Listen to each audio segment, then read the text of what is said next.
ஒரு மனுஷன் இருக்கிறார். அதுல பிரதானமான குணாதிசயம் என்ன? கர்த்தர் அவனோடு கூட இருக்கிறார். நம்மை கண்டு எத்தனை பேர் சொல்ல முடியும்?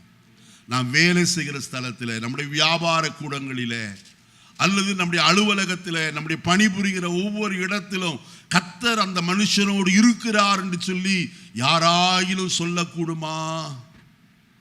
இந்த சாட்சி தான் இன்றைக்கு நமக்கு தேவையா இருக்கிறது.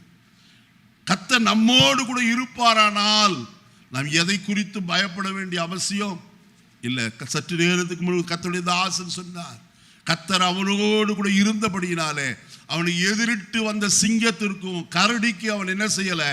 பயப்படவே இல்லை.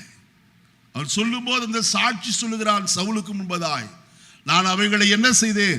ஒரு ஆட்டுக்குட்டியை கொன்று போடுகிறது போல் என்ன செய்தேன்?